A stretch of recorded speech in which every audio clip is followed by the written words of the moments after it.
Trace of alpha dot B B जहाँ पे एक नॉर्मल वेक्टर है 3 डायमेंशनल जिसके कंपोनेंट सिर्फ नंबर्स हैं, इसके कंपोनेंट मैट्रिसेस नहीं है। Alpha dot B alpha dot C equals to 4 times B dot C trace. तो हमने अल्फा को लिखा था alpha equals to alpha X I cap plus alpha Y J cap plus alpha Z K cap. B को भी similarly B equals to B X I cap plus B Y J cap plus B Z K cap. और similarly C को लिखा था C equals to C X I cap plus C Y J cap plus C Z K cap. फिर हमने alpha dot B alpha dot C calculate किया था, ठीक है। और फिर alpha dot B alpha dot C का एक्सप्रेशन लिख देती हूँ क्या आया था। Alpha dot B alpha dot C, इसका एक्सप्रेशन आया था alpha X square B X C X plus alpha Y square B Y C Y alpha Y square B Y C Y plus plus alpha Z square B Z C Z plus alpha X alpha Y B X C Y minus B Y C X plus alpha Y alpha Z B Y C Z minus B Z C Y plus alpha Z alpha X B Y C X minus B X C Y. ये expression कल आ गया था, फिर हम इसका पूरी equation का ट्रेस कैलकुलेट कर रहे थे, ठीक है। तो अगर इसका ट्रेस निकालें तो इसका पूरे का ट्रेस लिया जाएगा, ट्रेस ऑफ दिस इक्वेशन।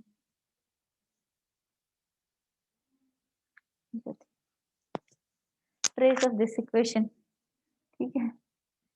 तो B X C X numbers हैं, बी वाई सी वाई भी एक जस्ट नंबर है, बी जेड सी जेड भी नंबर है, B X C Y minus B Y C X भी एक नंबर है, and so on and so forth. तो ट्रेस होगा सिर्फ, अगर इस इक्वेशन का ट्रेस लें तो होगा trace of alpha X square B X C X plus trace of alpha Y square B Y C Y plus trace of alpha Z square B Z C Z plus trace of alpha X alpha Y B X C Y minus B Y C X plus trace of alpha Y alpha Z B Y C Z minus B Z C Y plus trace of alpha Z alpha X times B Y C X minus B X C Y, ठीक है। तो alpha X square identity matrix आएगी, alpha Y square भी identity matrix आएगी, alpha Z square भी identity matrix. तो alpha X square की value होगी I which is an identity matrix of 4x4। तो अल्फा एक्स स्क्वायर का ट्रेस कितना होगा, trace of alpha X square equals to 4। 4 elements हैं इसके डायगोनल में और चारों की वैल्यू 1 है, तो इसका ट्रेस हो जाएगा 4, जो कि alpha Y square equals to trace of alpha Z square, इसका ट्रेस होगा 4। तो अगर trace of alpha X alpha Y निकालें तो alpha X alpha Y, alpha X होता है 0 sigma X 0, alpha Y 0 sigma Y 0। इसका ट्रेस निकाले तो ये आएगा 0 sigma X sigma Y sigma Y 0। इस इक्वेशन को देखें तो ये पता चल रहा है, अगर ये 4 एलिमेंट्स 0 0 0 0 हैं तो इसका ट्रेस 0 होगा। तो trace of alpha X alpha Y भी 0 होता है, trace of alpha Y alpha Z भी 0 होता है, equals to trace of alpha Z alpha X भी 0 होता है। तो इस इक्वेशन में ट्रेस ऑफ ये term 0, alpha X alpha Y का ट्रेस है वो 0 and alpha Z alpha X का ट्रेस है वो 0, सिर्फ बची ये सब टर्म्स। तो ट्रेस क्या आएगा, trace of alpha dot B alpha dot C equals to trace of alpha dot B alpha dot C equals to alpha X square का ट्रेस 4, तो ये हो जाएगा 4 B X C X plus alpha Y square का trace भी 4, तो times 4 B Y C Y plus 4 B Z C Z equals to 4 times B dot C की value B X C X plus B Y C Y plus B Z C Z, तो इसकी value हम लिख सकते हैं 4 times B dot सी, और यही prove करना था कि prove that trace of alpha dot B trace of alpha dot C equals to 4 time B dot C. ठीक है, तो हेंस ऐसी कोई भी आइडेंटिटी जैसे अल्फा और बीटा में कोई भी रिलेशन देख के उसको प्रूव करवा सकते हैं कि ये प्रूव करो कि ये दोनों चीजें इक्वल हैं, जैसे alpha dot B alpha dot C दे दिया और बता दिया कि ये इक्वल्स है B dot C plus iota sigma prime B cross C and so on. तो इसमें क्या करना है, नॉर्मल रिलेशंस यूज करने हैं, जहाँ पे रिलेशन नहीं पता और वहाँ पे अल्फा की और इन सब की मैट्रिसेस पता है अल्फा और बीटा की, तो इनकी मैट्रिसेस लिख के मैट्रिक्स मल्टीप्लिकेशन करके देख लो। ठीक है,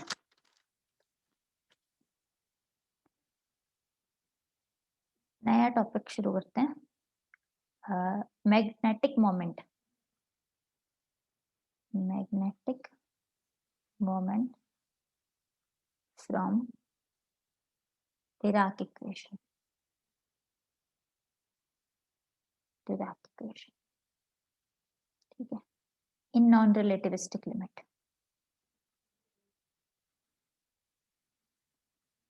रिलेटिविस्टिक लिमिट मतलब हम डिराक इक्वेशन से मैग्नेटिक मोमेंट निकालेंगे और फिर नॉन रिलेटिविस्टिक लिमिट की v इज लेस देन सी है, ये वाली लिमिट अप्लाई करेंगे।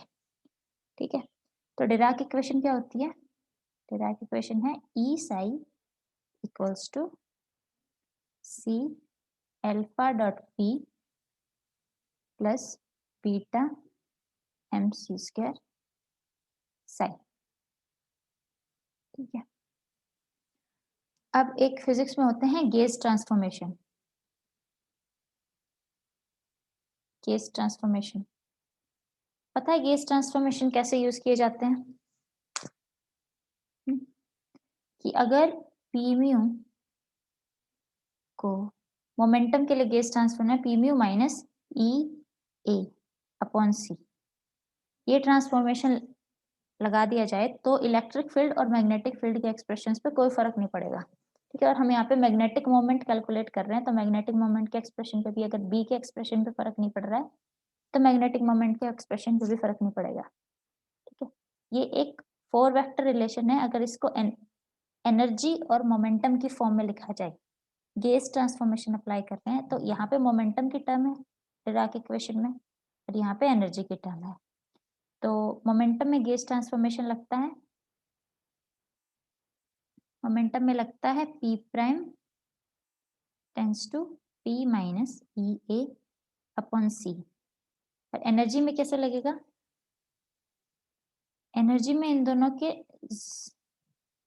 जीरोथ कंपोनेंट यूज होंगे, 4 वेक्टर के 4 कंपोनेंट होते हैं, 3 कंपोनेंट मोमेंटम वेक्टर में यूज होंगे, जो इनका जीरोथ कंपोनेंट है E upon C will be E upon C minus E phi upon C, क्योंकि A म्यू के 4 कंपोनेंट होते हैं फाई स्केलर वेक्टर और A vector potential, scalar potential और वेक्टर पोटेंशियल। ठीक है, तो यहाँ से यहाँ फाई लिखें तो E का गेज ट्रांसफॉर्मेशन होगा एनर्जी का E माइनस ई फाई, ये वाली इक्वेशन E माइनस ई, हाँ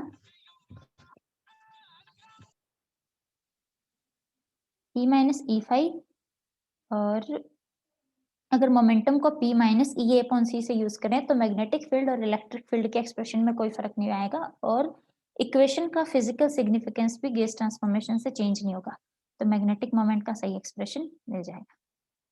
ठीक है, तो यहाँ से अगर गेज ट्रांसफॉर्मेशन लगाएं तो ये क्या डिराक इक्वेशन क्या बन जाएगी, E minus E phi psi equals to E minus E phi psi equals to C alpha, यहाँ से Cp माइनस ई ए। यहाँ से Cp बन रहा था तो यहाँ पे Cp का गेस ट्रांसफॉर्मेशन Cp का Cp माइनस ई ए इस इक्वेशन से। तो यहाँ पे हमने Cp को ही ट्रांसफॉर्म कर दिया Cp minus E A plus beta M C square Sai.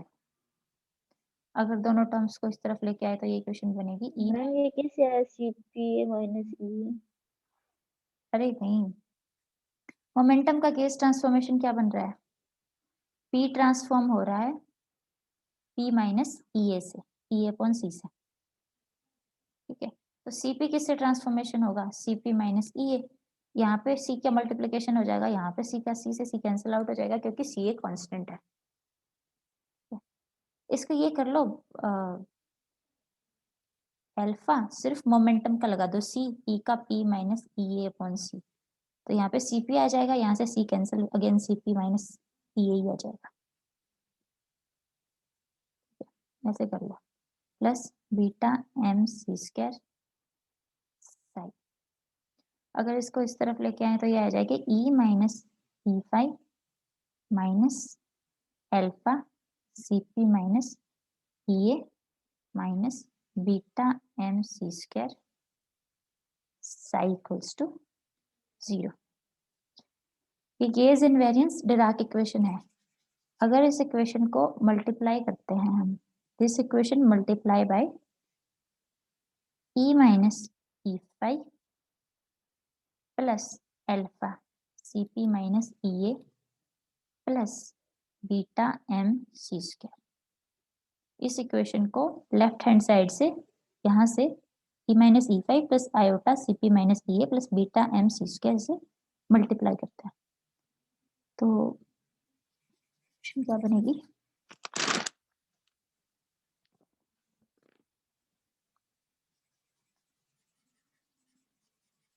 E minus E five का तो स्क्वायर आ जाएगा,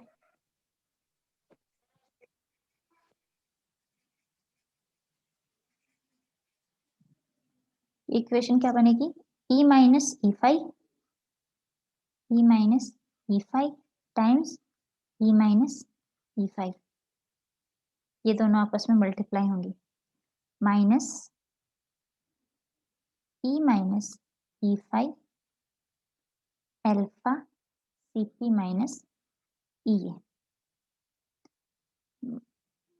E माइनस ई फाइव इससे मल्टीप्लाई हुआ, minus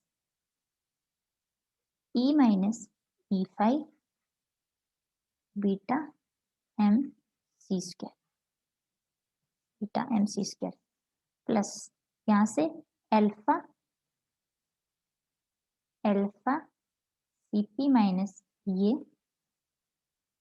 E minus E five, ये एल्फा इससे मल्टीप्लाई हो रहा है, माइनस एल्फा Cp माइनस ये एल्फा Cp माइनस ई है। ठीक है, माइनस एल्फा Cp माइनस ये beta M C square plus beta M C square E minus E five minus beta M C square alpha Cp minus E A minus beta square M square C4 equals to 0। ठीक है, 9 terms आ गई total, हर एक term बाकी तीनों terms से multiply हुई। Beta square की value, beta square की वैल्यू 1, क्या बनेगी ये इक्वेशन, पहली E माइनस ई फाइव की square minus E minus E five alpha Cp minus E minus E minus E five alpha Cp minus E, ये वाली टर्म है E minus E five plus beta M C square, और यहाँ पे है beta M C square E minus E five. ये minus में है, ये प्लस में, कैंसिल आउट। ये दोनों टर्म्स भी बराबर माइनस और प्लस में है, लेकिन ये कैंसिल आउट नहीं होंगी क्योंकि ये मैट्रिसेस हैं। मोमेंटम भी मैट्रिक्स है और ये 4 वेक्टर फॉर्मलिज्म में है, तो ये एक दूसरे की एंटी कम्यूट भी कर सकती हैं। उस टर्म में ये दोनों 2 से मल्टीप्लाई हो जाएंगी, लेकिन यहाँ पे सिर्फ ई वाली चीज मैट्रिक्स है, मतलब ई वाली नहीं, सॉरी, यहाँ पे सिर्फ एक बीटा मैट्रिक्स है, तो ये वाली चीज मतलब एक ही मैट्रिक्स है, तो आपस में मल्टीप्लाई होकर कैंसिल आउट हो जाएंगी। ठीक है, तो ये दोनों चीजें कैंसिल आउट होगी। ये minus E five alpha C P minus E A plus alpha C P minus E A minus E minus E five, ये टर्म। ठीक है, minus alpha C P minus E A की square, alpha C P minus E A की square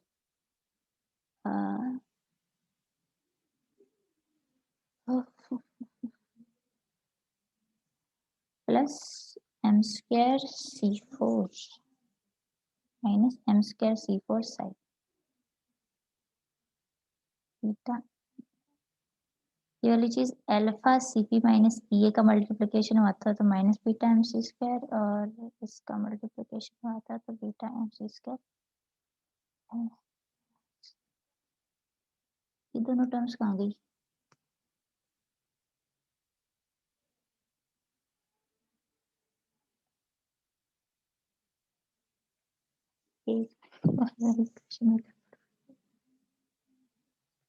E minus E five से ई minus E five, ठीक है, minus E five alpha C P minus E A minus E five beta M C square plus alpha C P minus E minus E five minus alpha C P minus E alpha C P minus E minus alpha C P minus E beta M C square plus beta M C square E minus E five minus plus beta M C square E minus E five minus beta M C square alpha C P minus E beta square M square C five equals to 0। एक term और cancel होनी चाहिए थी, minus E five alpha C P minus E square.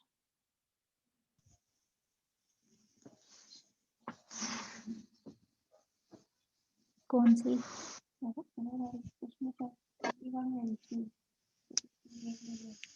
हाँ वही, जैसे but ये plus minus क्यों नहीं आ रहा?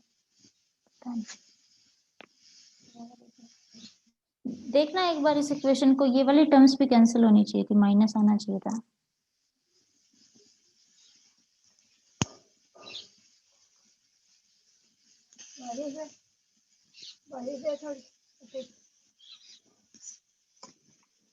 बीटा एम सी स्क्वायर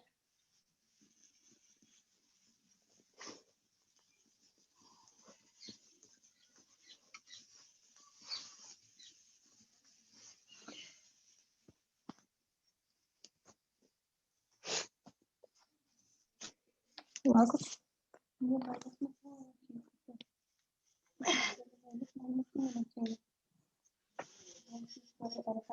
ठीक है, मैं ये वाली चीज फिर बाद में बताती हूँ, क्या माइनस माइनस क्या आया, कैसे आया। ठीक है, मतलब जो नोट्स भेजूंगी ना उसमें करके, थोड़ी सी शायद डेरिवेशन में गड़बड़ हो गई है। ये दोनों टर्म्स भी आपस में कैंसिल होनी चाहिए, अल्फा सी पी माइनस ये बीटा एम सी स्क्वायर और ये माइनस बीटा माइनस ये C P minus M C square.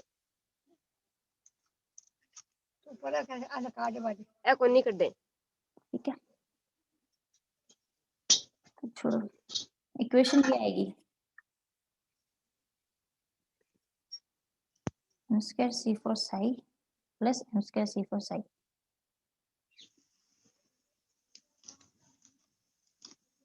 कहाँ गया?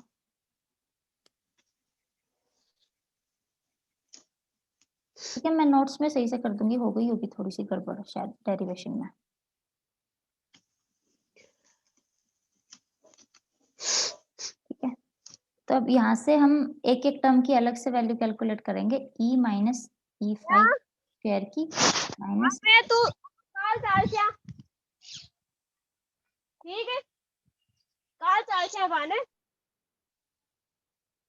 ई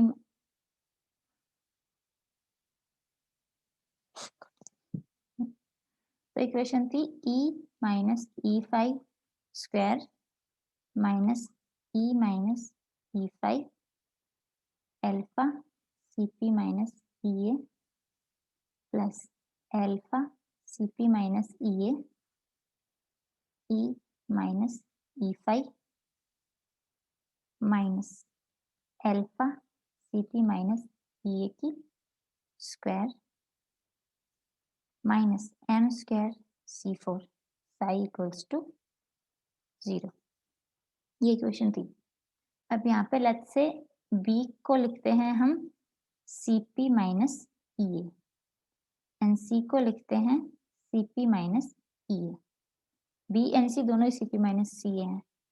तो ये वाली टर्म जो ये है ये बनेगी alpha dot B times alpha dot C और alpha dot B alpha dot C की इक्वेशन थी B dot C plus iota sigma prime B cross C। तो यहाँ से alpha CP minus EA square क्या आ जाएगी CP minus EA times CP minus EA plus iota sigma prime CP minus EA cross CP minus EA CP minus EA cross CP minus EA। Equation ये बन जाएगी। यहाँ पे इसकी value रखें CP माइनस EA को अगर B डॉट C के फॉर्म में ही रखते हैं तो ये बनेगी E minus E5 square minus E minus E5 alpha CP minus EA plus alpha CP minus EA E minus E5 minus B dot C जहाँ पे B और C की वैल्यू हमें पता है minus iota sigma prime B cross C minus m square C4 psi equals to 0। ठीक है। CP minus EA को यहाँ पे B और अगर यहाँ पे CP माइनस EA को C लिखें सिर्फ एक जनरल फॉर्म बनाने के लिए तो ये बनेगी E minus E5 square minus E minus E5 alpha dot B plus alpha dot C E minus E5। वो एक ही गणित मैम हाँ ये ऐसे याद रखना पड़ेगा क्या यहाँ बी और सी या फिर कहीं भी रख दो इधर वाली साइड में या उधर वाली साइड में? हाँ पूरा alpha minus CP minus EA लिख के कर लो चाहे कहीं भी रख दो ना। ये वाली चीज नहीं नहीं ये तो हाँ। मैट्रिक्स मल्टीप्लिकेशन है ये तो ध्यान रखना पड़ेगा ये मैट्रिक्स है बीच में ये है तो लेकिन यहाँ पे CP माइनस EA यहाँ पे है तो ऑफ कोर्स C यहाँ पे लिखेंगे ना थोड़ा एनालॉजी से ध्यान रह जाएगा ये तो minus B dot C minus iota sigma prime B cross C minus m square C4 psi equals 0। ठीक है। अब कैलकुलेट करते हैं CP minus EA cross CP minus EA और इसकी value alpha CP minus EA square की value. Ma'am ये B की और C की वैल्यू है ना हाँ CP माइनस E और CP माइनस E इसके आगे एक बार फिर से बता दो। अच्छा लेट्स से हाँ इक्वेशन थोड़ी कंफ्यूज हो रही है एक मिनट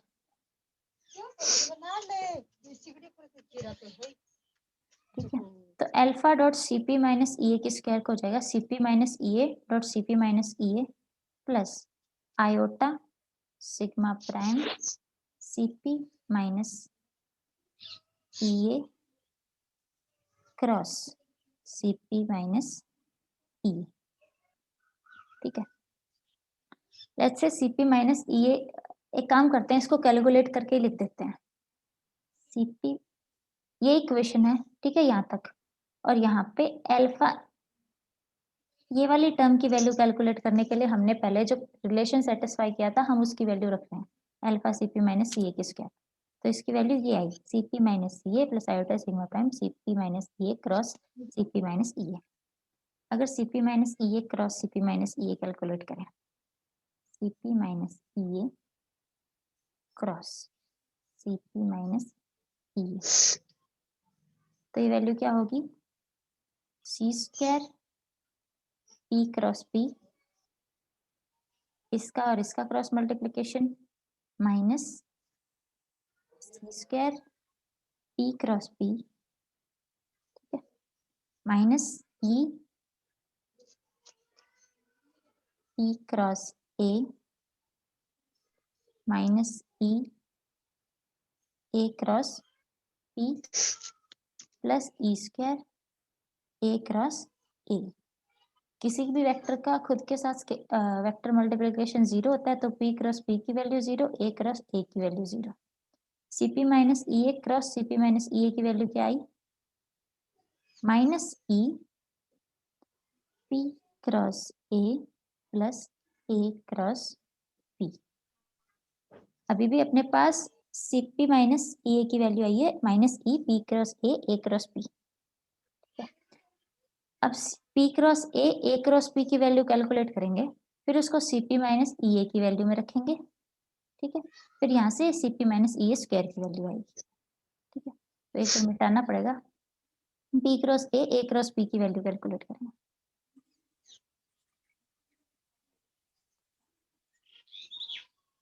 तो क्या है, p cross a plus a cross p times psi. तो ये क्या होता है, p की value iota h cut del cross a psi plus a cross iota h cut minus, minus एक बाहर मान लेते हैं, minus iota h cut del psi. अगर डेल क्रॉस a साई हो तो वेक्टर कैलकुलेशन से इसको क्या लिखा जाता है, del cross a psi plus a cross del psi, ठीक है।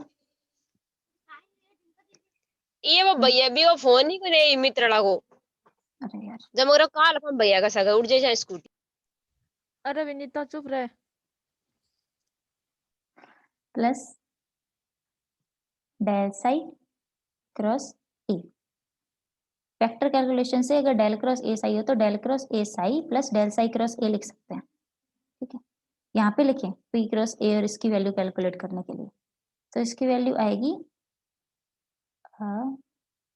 Del cross A psi minus A cross del psi, क्योंकि क्रॉस मल्टीप्लिकेशन में अगर ऑर्डर चेंज कर रहे हैं तो माइनस लगाना पड़ेगा, प्लस ए क्रॉस डेल साई। तो ए क्रॉस डेल साई आपस में कैंसिल आउट हो गया और इसकी वैल्यू क्या आई, minus del cross A psi. किसकी वैल्यू आई, p cross a plus a cross p की वैल्यू, ठीक है। तो इससे p cross a plus a cross p की वैल्यू क्या आई, एक आयोटा h कट बाहर था, iota h cut minus iota h cut del cross a, p cross a plus a cross p की वैल्यू। अब a हमने क्या था, जब हम a म्यू की बात करते हैं जहाँ पे a म्यू 4 वेक्टर है तो a की वैल्यू होती है फाई और a, जहाँ पे a होता है वेक्टर पोटेंशियल और फाई होता है स्केलर पोटेंशियल। तो डेल क्रॉस a क्या होता है, मैग्नेटिक फील्ड B। तो p cross a plus a cross p की वैल्यू क्या आएगी, minus iota h cut b, ठीक है। p क्रॉस a और a क्रॉस p की वैल्यू आ रही थी Cp minus E A cross Cp minus E ए में, ये था Cp minus Ea cross Cp minus Ea, इसकी वैल्यू आ रही थी minus CE P cross A plus A cross P। तो अब Cp minus Ea cross Cp minus Ea की value क्या आएगी?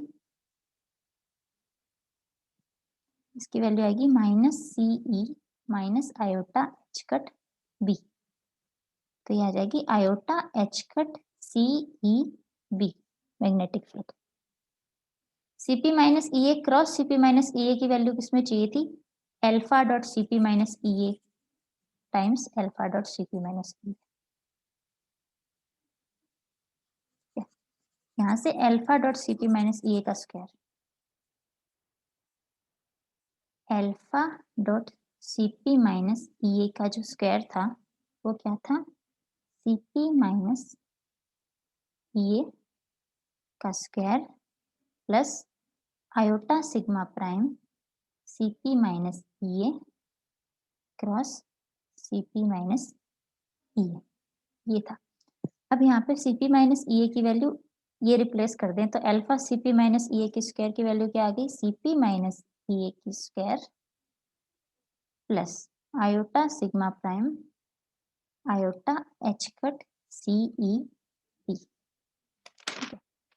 अब ये वाली वैल्यू रखेंगे हम अल्फा Cp माइनस Ea की स्क्वायर में, अल्फा Cp माइनस Ea की स्क्वायर की वैल्यू Cp माइनस Ea की square minus sigma prime HCEB।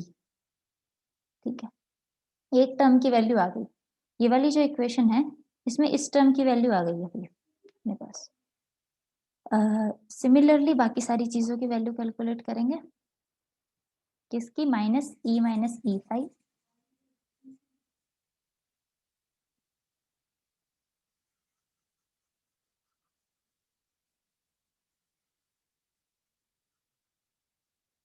ठीक है, alpha Cp minus Ea square की वैल्यू आ गई, Cp माइनस Ea के स्क्वायर की वैल्यू Cp माइनस Ea की square minus sigma prime HCEB।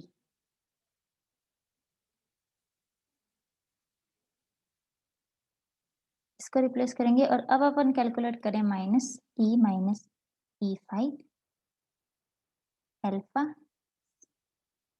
Cp minus Ea plus alpha Cp minus Ea E minus E5 की, मतलब ये और ये टर्म्स है ना, इसकी वैल्यू, फिर इसकी वैल्यू ये की ये रखेंगे और इसकी जो वैल्यू आएगी वो वैल्यू, और ये जो अपन ने कैलकुलेट कर ली है ये सारी वैल्यूज इस इक्वेशन में रिप्लेस कर देंगे।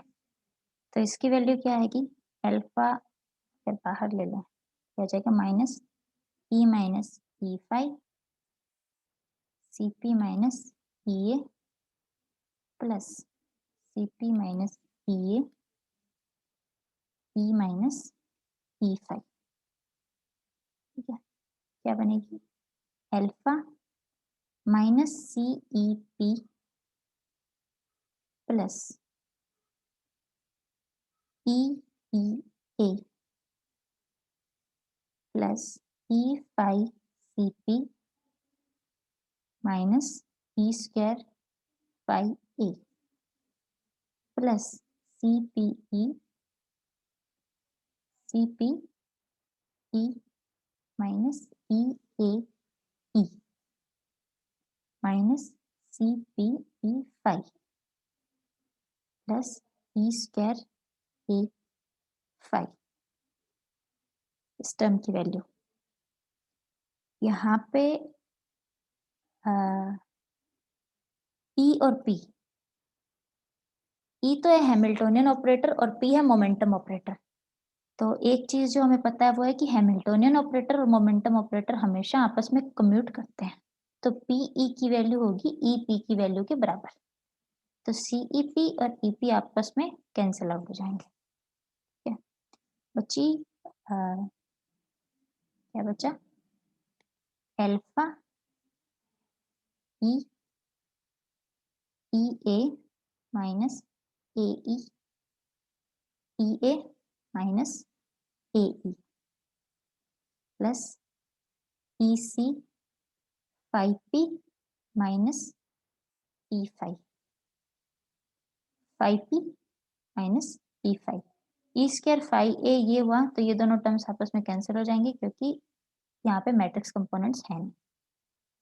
ठीक है, ये बचा ई ए माइनस ई को क्या लिख सकते हैं, एल्फा ई और ए का कम्यूटेशन रिलेशन प्लस एल्फा सी पाई और पी का commutation relation. Commutation relation total energy E है उसका ऑपरेटर है, टोटल एनर्जी का ऑपरेटर क्या होता है,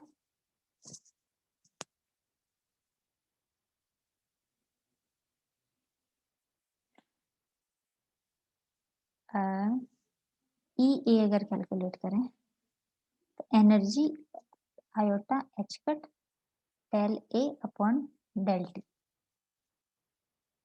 ठीक है, इस वाली से भी D A upon D T वैसे भी क्या आता है 1 upon iota H cut Hamiltonian के साथ कम्यूटेशन रिलेशन, इस वाले रिलेशन से, या फिर अगर इसका ऑपरेटर रख के अपन कम्यूटेशन रिलेशन कैलकुलेट करें तो भी ई और ए का कम्यूटेशन रिलेशन आएगा iota H cut del A upon del T. Phi और पी का कम्यूटेशन रिलेशन निकालें तो क्या आएगा, phi P psi equals to phi P minus P phi psi phi minus iota H cut del psi minus iota H cut del phi psi plus में एक P के operator minus iota H cut del आएगा तो minus minus plus, तो basically इसका final result आएगा iota H cut del phi.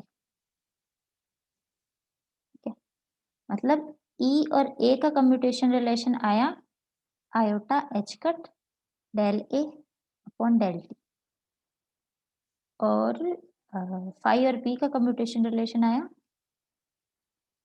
Iota H cut del phi. ये दोनों चीजें हमें यहाँ पे चाहिए इस एक्सप्रेशन में जो इस टर्म की वैल्यू कैलकुलेट कर रहे हैं इन दोनों की उसमें। तो लेट्स से इस टर्म को लैम्डा से शो करते हैं, लैम्डा, तो इसकी वैल्यू क्या आ जाएगी, ई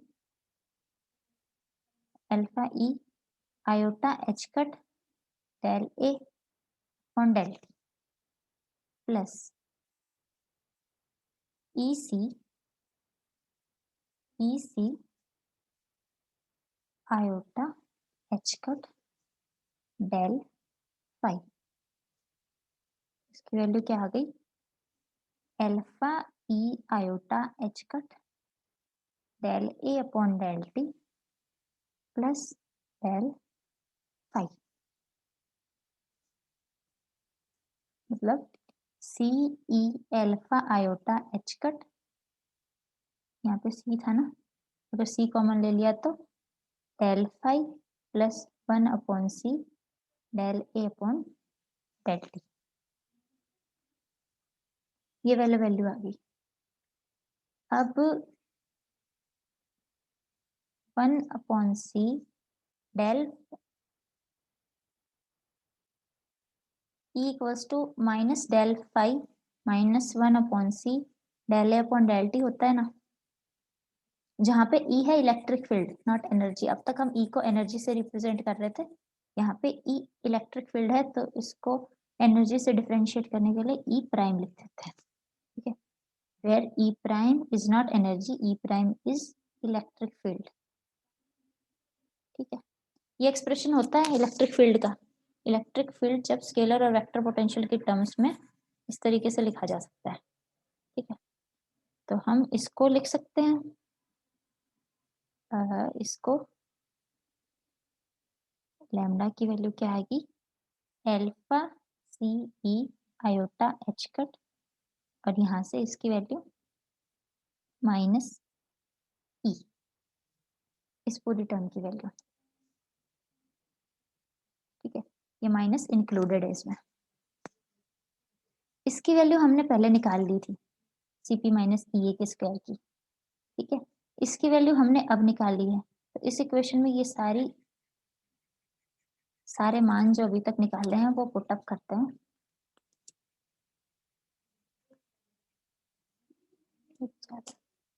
ये आ गई E माइनस E5 स्क्वायर। इसकी वैल्यू क्या आ गई? Minus alpha E C iota H cut E। ठीक है, alpha minus C A square की वैल्यू क्या आई थी? Minus CP minus EA square plus sigma prime HCEB, ये वैल्यू आई थी। और इसकी वैल्यू है minus M square C4 psi equals to 0। Dirac equation के जब गेज ट्रांसफॉर्मेशन करके जो इक्वेशन लिखी जाती है, उस इक्वेशन को सिंप्लीफाई कर रहे हैं हम, फिर उसमें हम नॉन रिलेटिविस्टिक लिमिट लगाएंगे। तो इसमें ये वाली इक्वेशन आ जाएगी, अगर E minus E5 square minus CP minus EA square minus M square C4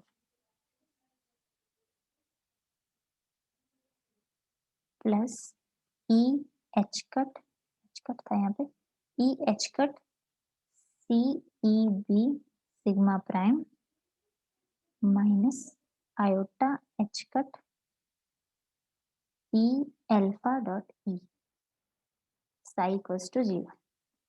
terms को आगे पीछे लिखा है और थोड़ा आगे पीछे करके लिखा है पूरी इक्वेशन को। ठीक है, ताकि हम